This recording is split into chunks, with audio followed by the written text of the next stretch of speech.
আসসালামু আলাইকুম এভরিওয়ান, কেমন আছো? আশা করি সবাই ভালো আছে। তো আজকের টপিক এমসিকিউ 1.2।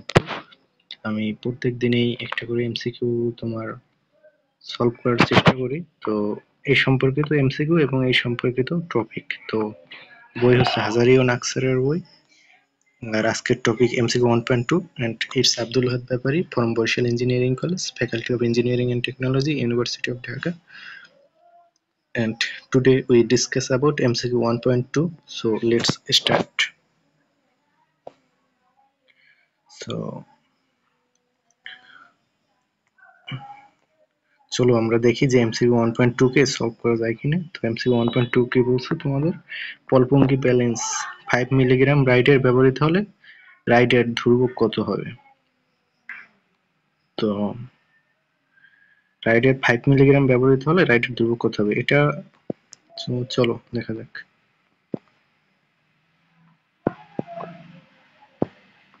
তো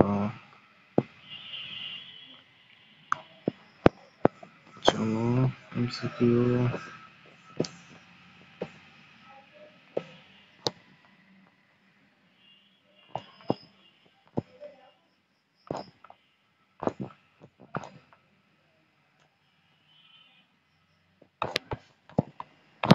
রাইডের ধ্রুবক, দেখো এটা এখানে আছে তোমার যে রাইডের কনস্ট্যান্ট।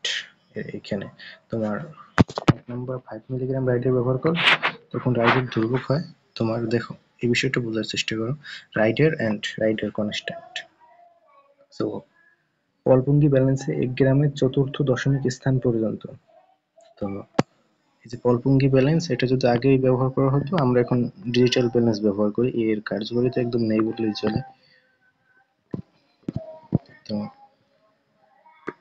চলো, পলপঙ্গি ব্যালেন্স 1 গ্রাম এন্ড চতুর্থ দশমিক স্থান পর্যন্ত পরিমাপের জন্য 5 মিলিগ্রাম অথবা 10 মিলিগ্রাম ভরের স্থানান্তরযোগ্য অ্যালুমিনিয়াম ধাতুর একটি লুপযুক্ত বা পেঁচানো তার ব্যালেন্সের বিমের উপর ব্যবহৃত হয়, এটিকে নিক্তির রাইডার বলে।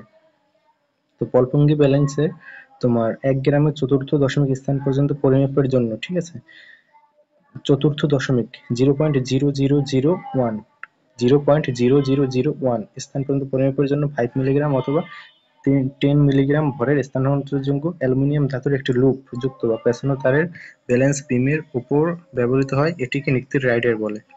তো অ্যালুমিনিয়াম ধাতুর একটি লুপ যুক্ত পেঁচানো তার ব্যালেন্সের বিমের উপর ব্যবহৃত হয়, এটিকে নিক্তির রাইডার বলে। পলপঙ্গি নিক্তিতে ওজন নেওয়ার পূর্বে তোমার 5 মিলিগ্রাম রাইডারের বিমের শূন্য দাগে রেখে ডান দিকের বিমের স্ক্রু ঘুরিয়ে সমতা আনয়ন করা হয়। কাজেই 0 দাগ থেকে রাইডারকে 100 দাগে বিমের ডান দিকে নিলে প্রকৃতপক্ষে ডান পাল্লায় 5 মিলিগ্রাম গুণন ইন্টু 2 10 মিলিগ্রাম ওজন যোগ করা শামিল, ঠিক আছে।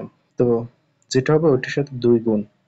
তো কারণ বামে শূন্য দাগে 5 মিলিগ্রাম রাইডার রেখে স্ক্রু নেড়ে ডান দিকে 100 দাগে অদৃশ্য 5 মিলিগ্রাম ওজন যোগ করে সমতা আনয়ন করা হয়েছে, ঠিক আছে। কারণ বামে 0 দাগে 5 মিলিগ্রাম রাইডার রেখে স্ক্রু নেড়ে ডান দিকে 100 দাগে অদৃশ্য 5 মিলিগ্রাম ওজন যোগ করে সমতা আনয়ন করা হয়েছে। এখন বামের 5 মিলিগ্রাম রাইডারকেও 100 দাগে রাখলে মোট 10 মিলিগ্রাম কার্যকর হয়ে থাকে।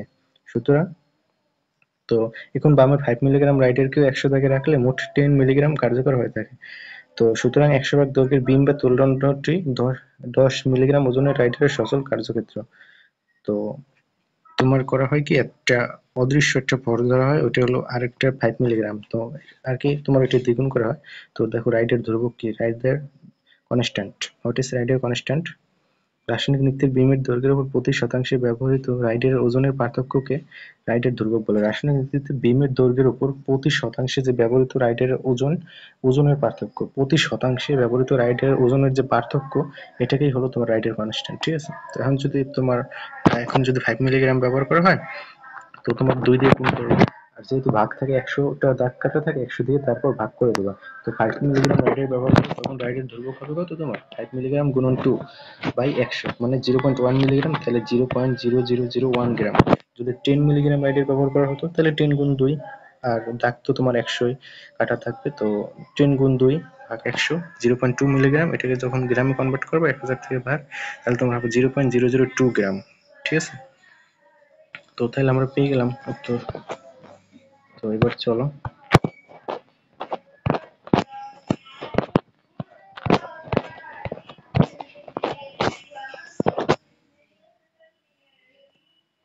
তাহলে কোথায় এমসিকিউ,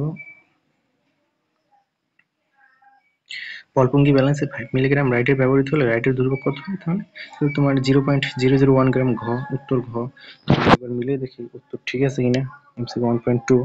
তো চলো চলো চলো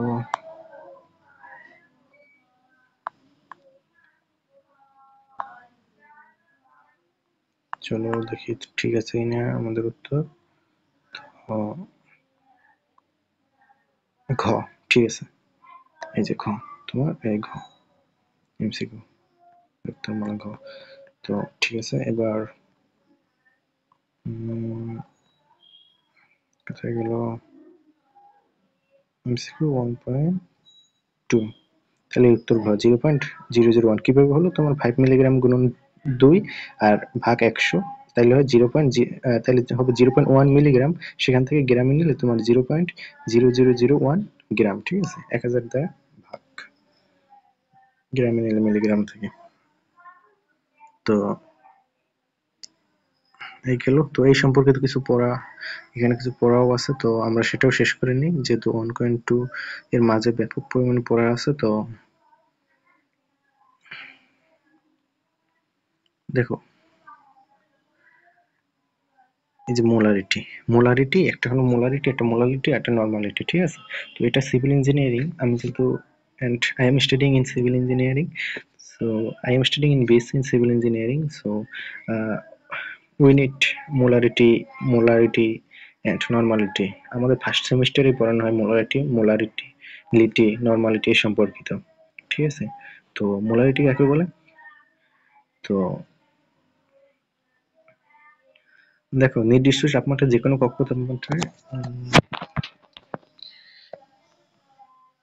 তাপমাত্রায় কোন দ্রব্যের 1 লিটার দ্রবণে ওই দ্রব্যের যত মোল দ্রবীভূত থাকে। তাহলে 1 লিটার দ্রবণে ওই দ্রব্যের যত মোল দ্রবীভূত থাকে, 1 লিটার, মনে করো 1 লিটার একটা দ্রবণ আছে, ওইটার মধ্যে যত মোল তোমার দ্রবীভূত থাকে। ঠিক আছে, যত মোল দ্রবীভূত থাকে, দ্রব্যের ওই মোল সংখ্যাকেই ওই দ্রব্যের মোলারিটি বলে। তাহলে একটা দ্রবণে যত মোল দ্রবীভূত থাকে। আর মোলার দ্রবণ কি? মোলার দ্রবণ তোমার হলো যে 1 লিটার, 1 লিটার দ্রবণে 1 মোল দ্রব্য দ্রবীভূত থাকলে, 1 লিটার দ্রবণে যদি 1 মোল দ্রব্য দ্রবীভূত থাকে, তাকে বলা হয় মোলার দ্রবণ। আর সেমি মোলার 1 লিটার দ্রবণে যদি 0.5 মোল, ঠিক আছে, আর সেমি মানে অর্ধেক, এই কারণে 0.5। আর ডেসিমোলার মানে 0.1 মোলার। 1 লিটার দ্রবণে 0.1 মোল দ্রব্য দ্রবীভূত থাকলে তাকে বলা হয় ডেসিমোলার দ্রবণ। তো ডেসিমোলার গেল। আবার সেন্টিমোলার মানে কিন্তু 1/100, তাহলে তোমার 0.01 মোলার। তো 1 লিটার দ্রবণ যদি 0.01 মোলার থাকে, তাহলে ওটাকে বলা হয় তোমার সেন্টিমোলার। প্রাইমারি স্ট্যান্ডার্ড পদার্থ যেগুলোতে সি আছে বিশেষ করে, ওগুলো প্রাইমারি স্ট্যান্ডার্ড, যেমন সোডিয়াম কার্বনেট, এখানে সি আছে, পটাশিয়াম পারম্যাঙ্গানেট, K2CO2O7 ইত্যাদি। মোলার দ্রবণ, সেমোলার, বিভিন্ন দ্রবণ। স্ট্যান্ডার্ড সলিউশন কাকে বলে? আমাদের স্যার, কেমিস্ট্রি স্যার একটা প্রশ্ন করতেন সবসময় যে স্ট্যান্ডার্ড সলিউশন কাকে বলে। ঠিক আছে, তো উল্লেখ্য প্রাইমারি স্ট্যান্ডার্ড পদার্থ ইত্যাদি মোলার দ্রবণ, সেমোলার দ্রবণ, ডেসিমোলার দ্রবণ প্রত্যেকটিকে প্রমাণ দ্রবণ বা স্ট্যান্ডার্ড সলিউশন, যার ঘনমাত্রা আমাদের জানা থাকে। ঠিক আছে, এটা 1 মোলার বা 0.5 মোলার, 0.1 মোলার।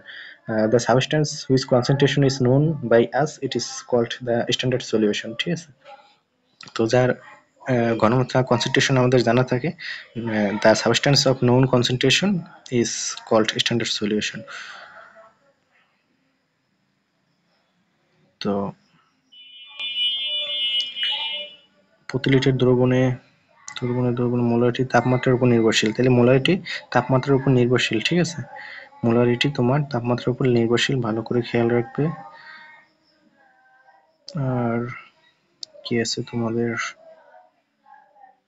এই আণবিক ঘরগুলো মনে রাখবে, যে সোডিয়াম কার্বনেট, ক্যালসিয়াম অক্সালিক অ্যাসিডের সংকেত। আমার উদ্বাসে ফার্স্ট টাইম যখন প্রশ্নটা করে আমি কিন্তু পারিনি। ঠিক আছে, তো আমার অক্সালিক অ্যাসিডের সংকেত H2C2O4 ইন্টু 2 অণু পানি, বা তারপর C+H ইন্টু 2 অণু পানি। ঠিক আছে, বা H2C2O4 ইন্টু 2 অণু পানি। তো অক্সালিক অ্যাসিড, এটার সংকেত মনে রাখবে।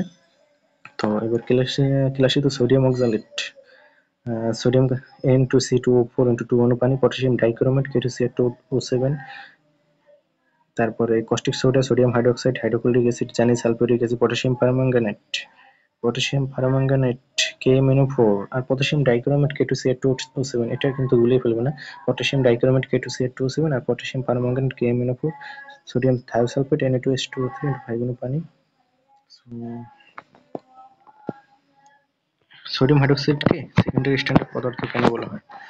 যে কস্টিক সোডা বা সোডিয়াম হাইড্রোক্সাইডকে সেকেন্ডারি স্ট্যান্ডার্ড পদার্থ বলা হয় কারণ কারণ কি, এদের বিশুদ্ধ অবস্থায় এদের প্রস্তুত করা যায় না, এদের বিশুদ্ধ অবস্থা পাওয়া যায় না, প্রস্তুত করা যায় না। তারপরে এটির ক্ষয়কারী পদার্থ, এটা রাসায়নিক নিক্তির ক্ষয় করে, এটা আস্তে আস্তে ক্ষয় হতে থাকে, ঠিক আছে। এটাকে কোনো সময় সঠিক অবস্থায় পাওয়া যায় না। যদি সিভিল ইঞ্জিনিয়ারিং পড়ো তো ফার্স্ট সেমিস্টারে তোমার এটার প্রচুর পরিমাণে সোডিয়াম হাইড্রোক্সাইড আর হাইড্রোক্লোরিক অ্যাসিডের আমাদের প্র্যাকটিক্যাল করতে হয়, প্রচুর পরিমাণে ল্যাব করতে হয়। তো এটা থেকে তোমার অনেক কিছু নির্ণয় করা যায়, যেমন পানিতে কি পরিমাণ পদার্থ আছে, ঠিক আছে। এই sodium hydroxide hydrochloric acid titration আর কি, টাইট্রেশন করা লাগে, ঠিক আছে। তো এটা ভালোভাবে মনে রাখবা। আর এই প্রশ্ন তোমার তোমার প্র্যাকটিক্যালে আসে, তারপরে পরীক্ষায় আসে, ইম্পর্টেন্ট কোশ্চেন অনেক। তারপরে গাঢ় সালফিউরিক অ্যাসিডকে কেন প্রাইমারি স্ট্যান্ডার্ড বলা হয় না, ঠিক আছে, এটাও পড়ে নিবে। কারণ বিশুদ্ধ অবস্থা প্রস্তুত করা যায় না, নিক্তির ক্ষয় করে। পটাশিয়াম পারম্যাঙ্গানেটকে প্রাইমারি স্ট্যান্ডার্ড পদার্থ বলা হয় না কেন, কারণ ওই একই। তো 2 ডিজিট 4 ডিজিট এগুলো পড়ে নেবে। Digital balance top loading balance বলা হয়, digital balance 2 digit and 4 digit. আর 2 ডিজিটে তোমার 0.01 গ্রাম পর্যন্ত মাপা যায়, 4 ডিজিটে 0.001 গ্রাম পর্যন্ত মাপা যায়, ঠিক আছে। তো এটা তোমরা রাখো 0.0001 গ্রাম, ঠিক আছে। 0 পয়েন্টের পরে 3টে জিরো, তারপরে 1 গ্রাম, ঠিক আছে। তো 4 ডিজিট, এটাকে বলে 4 ডিজিট, ঠিক আছে। পয়েন্টের পরে 4টা সংখ্যা, আর 2 ডিজিটে পয়েন্টের পরে 2টি সংখ্যা। এরপর নেবে। তারপরে ফ্রান্সিপানের উপর স্প্যাচুলা, ডিজিটাল ব্যালেন্স, ব্যবহারকৃত সাবধানতা। ডিজিটাল ব্যালেন্স, এটির ধারণ ক্ষমতা বেশি, ওজন করা যাবে না। ওজন নেওয়ার সময় ব্যালেন্সের সামনে গ্লাসটি বন্ধ করে ওজন নিতে হয়। তো এই সুবিধা সব পড়ে নিবে। পলপঙ্কি ব্যালেন্স ডিজিটাল ব্যালেন্সে পার্থক্যগুলো এগুলো পড়ে নিবে।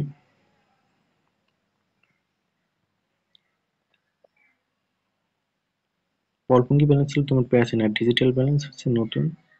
সো লেন্দি করবো না বেশি, video primary standard 4 digital balance ব্যবহার করা হয়। তাহলে প্রাইমারি স্ট্যান্ডার্ড পদার্থ ওজন করে পলপঙ্কি 4 ডিজিটাল ব্যালেন্স ব্যবহার করা হয়। ক্ষয়কারী কঠিন সেকেন্ডারি পদার্থ যেমন সোডিয়াম অক্সাইড দানাদারকে র্যাপ ব্যালেন্স এ ব্যয় করতে হয়। ক্ষয়কারী তরল সেকেন্ডারি পদার্থ যেমন হাইড্রোক্লোরিক অ্যাসিড সালফিউরিক অ্যাসিডকে মেপে নিতে মেজারিং সিলিন্ডার ব্যবহার করতে হয়। তোমার ল্যাবরেটরিতে আরেকটা জিনিস লাগে, তোমার সবকিছুর তোমার আমাদের জিজ্ঞেস করে এগুলো কোনটার নাম কি, কোনটা মেজারিং সিলিন্ডার, কোনটা কনিক্যাল ফ্লাস্ক, কোনটা পিপেট, কোনটা বুরেট, ঠিক আছে। এই সব কিছু জানা লাগে, ঠিক আছে। এসব সম্পর্কে আগে থাকতে ধারণা রাখবে, নাহলে পরে যখন বিএসসি তে ভর্তি হবে বা কোথাও ভর্তি হবে তো ঝামেলা করে যাবে। তো এরপরে